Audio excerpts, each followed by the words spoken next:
जनता की आंखों पर पर्दा डालने का प्रयास हो रहा है। पीएम ने भी नासिर साहब कहा कि 4 से 14 के बीच में अगर एक के बाद एक परेशानी या आतंकवाद की घटनाओं के लिए इंडिया जाना जाता था, तो 14 से लेकर 22 तक वो कह रहे हैं कि ये नए युग का हिंदुस्तान है। अंजना जी, प्रधानमंत्री जी, भारतीय जनता पार्टी आरएसएस मानती है कि 2014 में ही नया हिंदुस्तान बना है या हिंदुस्तान बना है। उसके पहले ये मानते ही नहीं थे कि हम लोग को आजादी मिली थी और आजाद थे हम लोग। ये उसके पहले जितने चुनाव लड़ते थे, वाजपेयी जी की जितनी 6 साल की सरकार चली थी, ये लोग जो एक दो सरकारों को जो समर्थन किया था, स्टेट्स में इनके जो सरकारें थे, वो सभी ब्रिटिश इंडिया में थे, वो डेमोक्रेटिक इंडिया में नहीं थे, वो आजाद हिंदुस्तान में नहीं थे। तो इसीलिए मानते हैं कि 2014 से ही इनकी जो है आजादी मिली है। तो उसपे मैं बहुत ज्यादा बोलना नहीं चाहूंगा। मैं इतना ये कहना चाहूंगा, बार बार मैं वापस अदानी पे ही ला रहा हूं। हिंडन रिपोर्ट जो आया है वो गलत है। स्टॉक मार्केट में इनके स्टॉक्स गिरे हैं, इनका वैल्यू गिरा है, वो गलत है। Public sector banks, LIC banks द्वारा पैसा इनको गलत तरीके से दिया गया था, वो गलत है।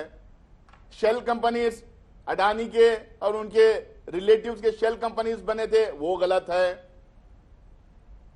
पैसा बाहर गया था, बाहर से अंदर आया था, मनी लॉन्ड्रिंग हुई थी, वो गलत है। प्रधानमंत्री जी के साथ में यही अदानी जी ऑस्ट्रेलिया, श्रीलंका, बांग्लादेश, इस्राइल और पता नहीं कहां कहां बैठ के गए थे, वो गलत है। ये जब साथ में जाते हैं, कॉन्ट्रैक्ट्स लेके आते हैं अदानी जी प्रधानमंत्री के साथ में जाके, वो गलत है।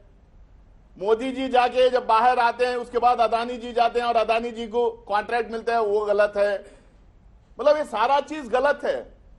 एकदम सही ये है कि जब आप इसकी बात करें तो बात करेंगे 2014 के पहले की, वो बात करेंगे हमने 80 करोड़ लोगों को खाना दिया है।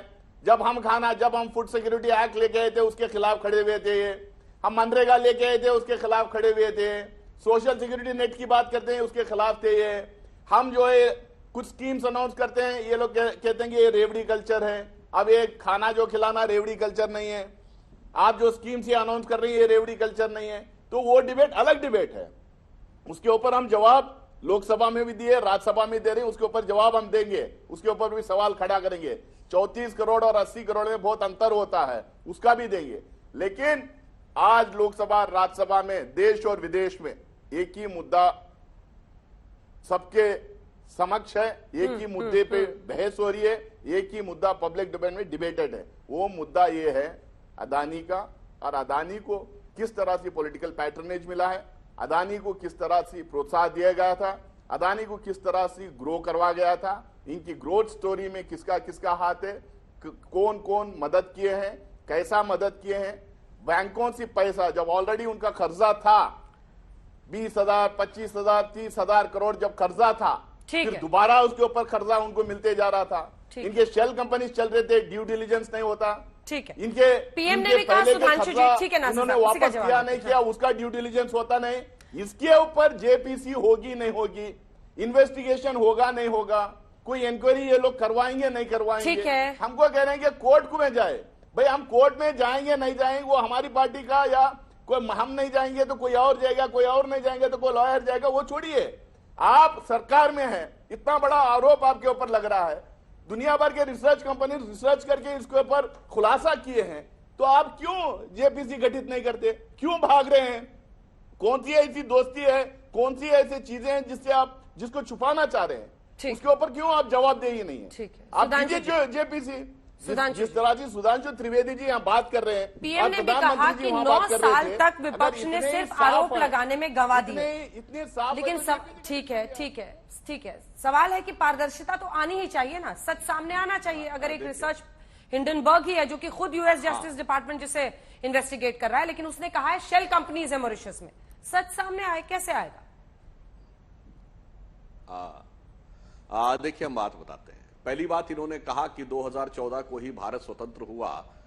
नासिर हुसैन जी, ये हम नहीं कह रहे हैं, यह 18 मई 2014 को द संडे गार्डियन जो लंदन से निकलता है उसके एडिटोरियल में लिखा था।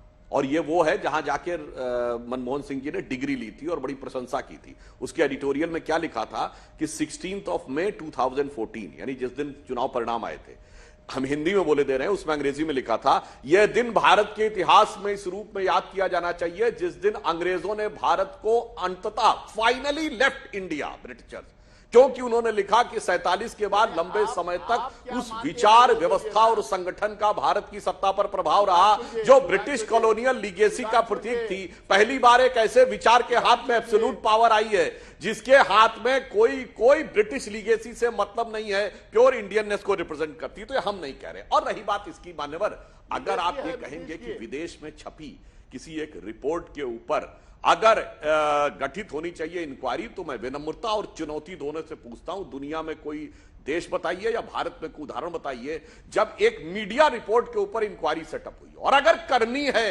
नासिर हुसैन साहब तो जरा गौर फरमाइए। मैं आपको और भी याद दिलाता हूं, श्वाइजर्स एलेस्टेटे स्विट्जरलैंड का अखबार, वीकली मैगजीन, जिसने सोनिया जी और स्वर्गीय राहुल गांधी पे कहा कि उनका स्विस बैंक में अकाउंट है जिसमें 1.87 बिलियन स्विस फ्रैंक है, राजीव गांधी जी की फोटो के साथ, करवाएंगे इंक्वायरी? नहीं तो मानहानि तो करिए जाके उनके ऊपर। अब आइए, यवलग्ना एल्बर्टस, केजीबी की पूर्व चीफ, उसने अपनी किताब में सोनिया जी के बारे में पता नहीं क्या क्या लिखा है कि एजेंट थी, फलाना था। करवाएंगे जांच? अब आप बताइए, Mitrokhin's archive, KGB and the world part 2, क्या क्या लिखा है कांग्रेस पार्टी 70 के दशक में केजीबी से पैसा लेती थी। जांच कराएंगे? अगर छपी छपाई बातों पे विदेश में जांच कराने की बात, और हम नहीं कह रहे नटवर सिंह, अरे भाई अपने रिटर्न में बोलिए प्लीज। ठीक है, पूरा कीजिए सुधांशु जी, फिर वो जवाब नहीं कर रहा था। और यहाँ पे मैं पूरा कह रहा हूं, नासिर जी आपके बीच में पूरी बात बोला। अरे पूरी बात तो कर लूं, देखिए फिर डिस्टर्ब करने लगते हैं। मैं सिर्फ फैक्ट पे फैक्ट ही बोल रहा हूं और कुछ नहीं बोल रहा हूं। और ये हवा में नहीं था नासिर हुसैन साहब, बोलकर रिपोर्ट में बात आई थी कि कांग्रेस ने तेल के ऊपर लिए सद्दाम हुसैन से पैसा लिया, जिसके लिए नटवर सिंह ने इस्तीफा दिया।